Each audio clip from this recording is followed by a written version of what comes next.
So Fulham had 2 players sent off. Willian with the handball originally, which sparked all the chaos. Then Marco Silva lost his mind on the touchline, got sent off. And then Mitrovic decided to get involved in the situation. Complete head-gone moment. Like an Adrian Durham on a Drive era head-gone moment. It was the most entertaining minute individually that I've seen for a very long time or heard. But there are big question marks about how this needs to be dealt with now. And in particular, we're talking about Mitrovic and whether or not he deserves to have a big punishment. You think that maybe 10 games is just, do you? Well, we've got to send a message. I found it uncomfortable watching it. The referee done well walking backwards. If he'd have stood his ground, Mitrovic would have probably had his forehead on the referee's forehead. It was that bad. So the referee done well to sort of diffuse it a little bit. But you can't grab the referee. And we got 7, 8, 9, 10-year-olds who will now copy what they're seeing on the TV. And referees are in a bad state anyway. They get abused at non-league level. So we need to do something about it. Marco Silva. Well, I got sent off my first game as manager, so I can't say nothing. What did you do? Did you? Do you know we played York City, first game at Wrexham. We played York City, and actually, Joe Allen scored on loan from. He was on loan from Swansea. Scored a screamer, but I think it made it 3-1. So the players slid into the corner flag, celebrating, and we'd won the game, you know. And the goalkeeper got the ball out the net and volleyed it out anywhere, and it come to me. But I walked onto the pitch and kicked it. But you booted it out? I booted it on. It was coming. Oh, okay. You just put it back in play. But I stepped on the field of play. Off. But I know how he feels. His head's gone on the side of the pitch. He thinks the ref's against him. But Mitrovic, right, you know you're going on about all these bans. What he's done for football, you without a referee, we ain't got anything. You can't do that to the authority of the referee in any form of football.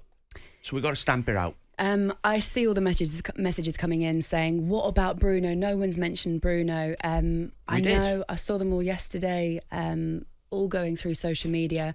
I think the kind of consistency that you want in this situation, I thought all 3 red cards were the correct decision, personally. And yes, it's about opinions, but there are rules in place, and those rules were broken, and the referee felt like he needed to do that. So I thought those 3 red cards were just.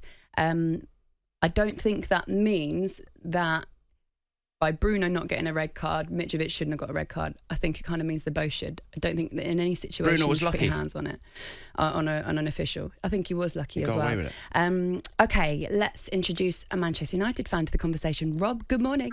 Morning, Rob. Morning, Laura. Hello. Morning, Dino. How you doing? I mean, congratulations, first of all, you're through to semi-finals. Was that a bit of a gift for you? We were the worst team for 75 minutes. And then it looked like we were about to equalise. Definitely a red card for the block by Willian. Fantastic in getting back as far as he did. I don't know why he didn't just shove his knee or his chest in the way, but, you know, there we are. And then, what a gift. I mean, 3 red cards. You need your manager there on the side when things go wrong in order to sort of get the team back into shape. Diffuse it. Yeah. It's becoming a bit of a theme since the World Cup. I've noticed crowding the referee. They started giving the yellow card for the 3rd player who comes in. They've started doing that. Yeah.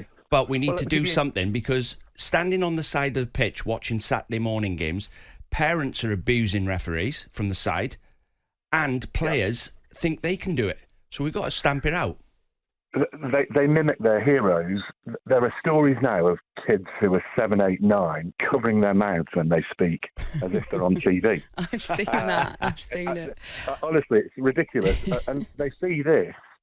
And, you know, the respect. I used to play both codes of rugby, and we would never have questioned the referee. The captain could ask what the problem was and get an answer. But apart from that, because you knew if you criticised him, you'd get an extra penalty. You know, there'd be 10 yards back, and that would be that. The idea that, you know, you can crowd the referee, the idea you can push him, it is incredible. Bruno should have got a red card for the push, but he didn't. They missed that. It was a slightly different situation. It was a more petulant pushing the back. Yeah, but I agree. Still, putting your hand on a match official is a red card, and then the FA decides thereafter what kind of ban you get for it. But Mitrovic was a step too far.